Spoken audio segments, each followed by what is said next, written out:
नमस्कार मित्रांनो, नामविश्व या चॅनलवर आपले सहर्ष स्वागत आहे. वास्तुशास्त्रानुसार मनी प्लांट घरी लावल्यास त्याचा सकारात्मक परिणाम घरातील आर्थिक स्थितीवर होतो. मनी प्लांट घरात असेल तर अर्थार्जन वाढतं. वास्तूनुसार स्नेक प्लांटमुळे घरातील नकारात्मक ऊर्जेचा परिणाम कमी होतो व सकारात्मकता वाढते. त्याचबरोबर बांबूचं छोट्या आकाराचं झाडही घरी लावलं जातं. यामुळे घरात शांतता आणि समृद्धी येते असं म्हणतात. तसेच घरात शांतता टिकून राहण्यासाठी बांबूचं झाड फायद्याचं ठरतं. धार्मिक मान्यतानुसार सर्व शुभ झाडांमध्ये तुळसही अग्रस्थानी आहे. तुळशीचं रोपटं घरात लावल्याने भगवान विष्णूची कृपादृष्टी सदैव घरावर राहते असं म्हणतात. घरातील भिंतीवर पूर्वजांचे फोटो कधीही नसावेत.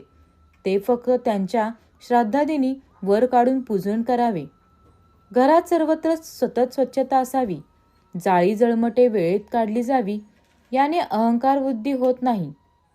ज्या घरात एकतरी भक्तिवान व नामस्मरण करणारी व्यक्ती असते त्या घरातील सर्व कुटुंबीय केवळ त्याच्यामुळे तरून जातात व ती व्यक्ती गेली की वास्तुदोषामुळे होणारे त्रास वाढून कुटुंबास सतत संकटे येत राहतात. घरातील सर्व अन्नधान्य कधी संपू देऊ नये. थोडे तरी शिल्लक ठेवावे. याने बरकत राहते. घरात पितरांचा त्रास होत असेल तर दररोज कावळ्यास घास ठेवावा. पितरांचे आशीर्वाद प्राप्त व्हावे यासाठी टॉयलेटमध्ये दक्षिणेकडे तोंड करून दिवा लावावा. दर अमावस्येस शक्य असल्यास घराचा परिसर दीपांनी उजळून टाकावा. लक्ष्मीची कृपा होते. घरात ज्या तिथीस वास्तुशांती केली त्या तिथीस आठवणीने काही धार्मिक कृत्य करावे किंवा सत्यनारायण तरी करावाच.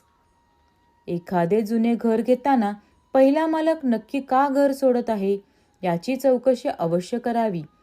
काही वेळा घर कितीही चांगले असले तरी मूळ मालकाची अतिशय दुःखित वासना या वास्तूत गुंतलेली असते.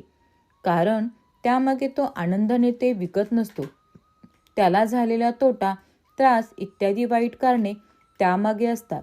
म्हणून अशा घरात राहण्यात जाण्याच्या आधी घरात वास्तुशांती करून मगच राहावयास जावे. वास्तूची जी दिशा बाधित असेल वा वास्तुशास्त्राप्रमाणे नसेल यासाठी कोणतीही तोडफोड करू नये. स्वामींचा फोटो त्या दिशेस लावून त्या दिशेला सूट होणारा रंग लावावा. घरातील नोकरी व्यवसायातील अडचणींसाठी श्री गुरुचरित्राचा 10वा अध्याय दररोज वाचावा. हळद व गोमूत्र एकत्र करून उंबरठ्यावर स्वस्तिकादी शुभचिन्ह काढावी. याने लक्ष्मी स्थिर राहते. दक्षिण दरवाजा कधीही वाईट नसतो.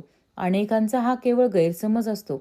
यासाठी हातात पर्वत घेऊन जाणाऱ्या हनुमंताचा फोटो वा लाल रंगाचा गणपतीचा फोटो दरवाजावरती लावावा. कोर्ट कचेरी याचा फेरा बऱ्याच वेळा त्रासदायक यातना काहींना देत असतो. अशा वेळी श्री नवनाथ ग्रंथाचा 3रा व श्री गुरुचरित्राचा 4था अध्याय रोज 2 वेळेस वाचावा. सर्व भाव श्री दत्तचरणी अर्पण करणे आवश्यक आहे. आठवड्यातून एकदा चौकटीचे पूजन करून देवतास वंदन करून दूध वतू जाऊ द्यावे. याने वास्तू सतत प्रसन्न राहते व नकारात्मक ऊर्जेचा ऱ्हास होतो. स्वयंपाक करतेवेळी सतत नामस्मरण करावे. घरात दर 6 महिन्यांनी किंवा वर्षभराने उदक शांती करून घ्यावी. याने कलहादी दोष जातात.